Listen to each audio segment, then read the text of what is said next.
Yeah, Coach, obviously it was Rob's big night. I don't know if there was anything you saw in practice or even in pregame warm-ups, a little edge to him in terms of coming into the game, or what, how do you explain him, coming in, hitting his first 5 shots and, obviously hitting the game winner at the end? I don't normally give inside scoop away, but Rob and I had a beautiful conversation hours before the ball game. And just nice to see how he stepped out and performed. It was beautiful to watch. Woody, you knew coming into this game, Indiana-Purdue, that it was going to be crazy. Can you reflect back on a game maybe that you played in that ended like this, or an Indiana-Purdue game that ended like this? But, I mean, it was like a fairy tale ending. There were a lot of games back in the day that I played. Ohio State probably stands out as one of the big moments in winning the Big Ten title, winner takes all, and it was an overtime game. But, boy, our fans tonight were just unbelievable, man. God, dog. They were great. But, it's a big win for our team. It's been a while, since we beat Purdue, and they have a hell of a team, man. They're well coached, and we battled from the beginning to the end, man, until we got it done.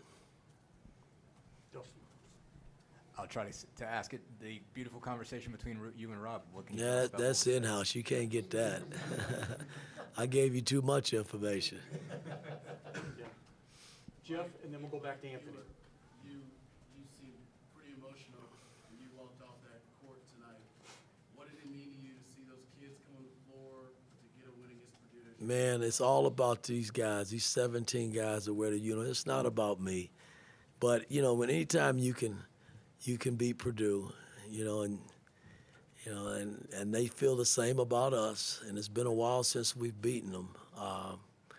It's special, and hell, I didn't dribble one ball and make one shot, man. It was those guys that in that locker room that got it done. I couldn't be more proud of a team, boy. They played their hearts out tonight.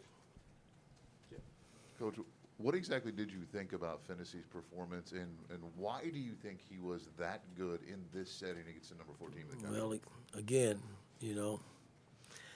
I don't know. Basketball gods were looking down upon us. Because I thought after our conversation, he responded, man. And it's nice to see, when you got a coach-player relationship with these guys, sometimes you got to have a man-to-man talk, and that's what happened hours before the game, and he responded. It was kind of nice to see. Okay, Jim, then Mike Schumann.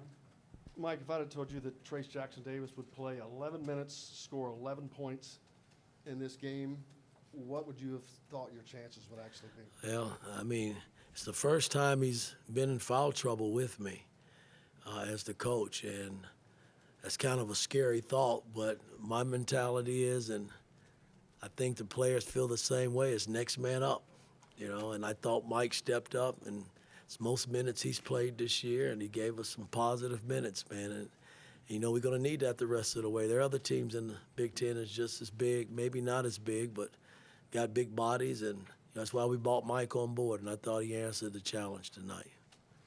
Coach, that stretch after Trace went out in the first half, I thought your defense was about as good as it had been all year. What made it so good? I think you forced 10 Purdue turnovers in the first half. Well, again, our ability to stay aggressive, when we have to, we can make teams go through our half-court defense, man. That's when we're really at our best, where we're not giving a lot of things over the top or giving layups up or quick strikes, as we call them, for threes. If you go through our half court, then we got a chance of defending a possession. And I thought the first half, man, is as good as we defended. Ohio State was pretty damn good too, but tonight's first half was really, really good. Coach, your bench had more minutes than your starters did tonight. How proud of you are your bench, and what does it say about your depth moving forward? Well, again, I made this statement. Hell, if the bench is rolling, I'm going to ride them until their tongue fall out. And I thought tonight, they was doing it in the first half, man, so I stuck with them as long as I could, Yeah. Hey, Coach. So, obviously, Rob did great off the bench tonight. Going into the second half, did you consider putting him into the starting 5 to start the No, that never entered my mind. Our starters have been pretty good together, and granted Parker and Miller didn't really sniff that much of it tonight. Their defense was pretty good. I thought Miller played a hell of a defensive game. But you know, the guys that got it going off the bench, you know, you gotta see if they still have it. And you know, I didn't go back with Tamar, played Geronimo a little bit. I kind of shortened the rotations the second half, and sometimes you got to do that. Yeah, Mike, Rob had 17 in the first half. He had not scored in the second half. He missed the shot right before that timeout. Was that the play call for him to shoot the ball there in the corner? I tell you what, I came out of the one timeout, and he said, "Hey, give me the ball, and run a play for me." And we ran the play out of the first timeout, and he was wide open on the three that he missed. And I told him, if he came around you open, shoot it. And then the next play, we just put in a new underneath out of bounds play today, and it worked. You know, he came off. Trace was wide open as well, but Gallo decided to throw it to Rob, and Rob let it go. So I mean, it made it. So that was probably the biggest shot of the night. Coach, Purdue had 10 turnovers in the first half. Is that something you preached from this whole week preparing for Purdue? No, I mean, again, they're a well-oiled machine, man. They cut hard. They pass the ball. They got two big guys that are a major presence inside, and then they got perimeter guys that can play. Ivy's a he's a handful, man, for any team, and he got going the second half, but I just thought our defense, you know, we had a lot of deflections the first half that put us in position to get the 10 turnovers, and you know, we got to, you know, that's who we are. That's what we got to do when we playing. We got to defend, man, and rebound the ball.